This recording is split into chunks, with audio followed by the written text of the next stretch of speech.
няколко песни и ще подарим накрая тази корона. 3, 2, 1. Чук, чук, яйчице, имаш ли си сърчице? Чук, чук, яйчице, имаш ли си сърчице? Знаеш ли какво е то? Нови дрежки и фото. Знаеш ли какво е то? Нови дрежки и фото. Чук, чук, яйчице, имаш ли си сърчице? Чук, чук, яйчице, имаш ли си сърчице? Знаеш ли какво е то? Нови дрежки и фото. Знаеш ли какво е то? Нови дрежки и фото. Сега идва втората версия. На китарата, възгожалата. На китарата, възгожалата. На китарата, възгожалата. На китарата, възгожалата. Как се казваше това?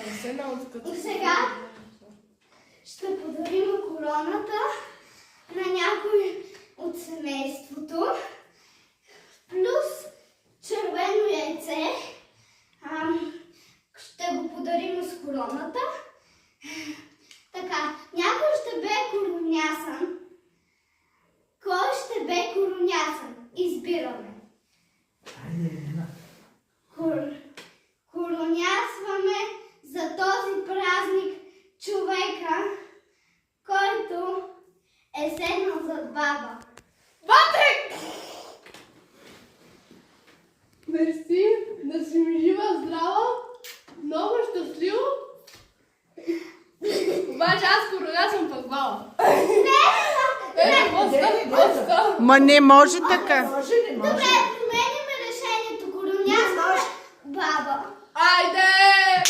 Подаряваме ти това яйце. Браво, Филип, браво! Сега ще се чукаме с яйца, както всеки Великден ще крием яйца, който не всеки Великден се случва, който ще излезе кучето, което не винаги е с нас. Кая!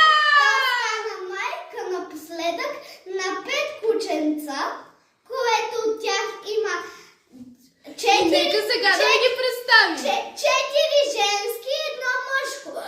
Сега И едното мъжко се казваше... Бинго, Лил, Ричард Лъвското сърце, Маша. Стич,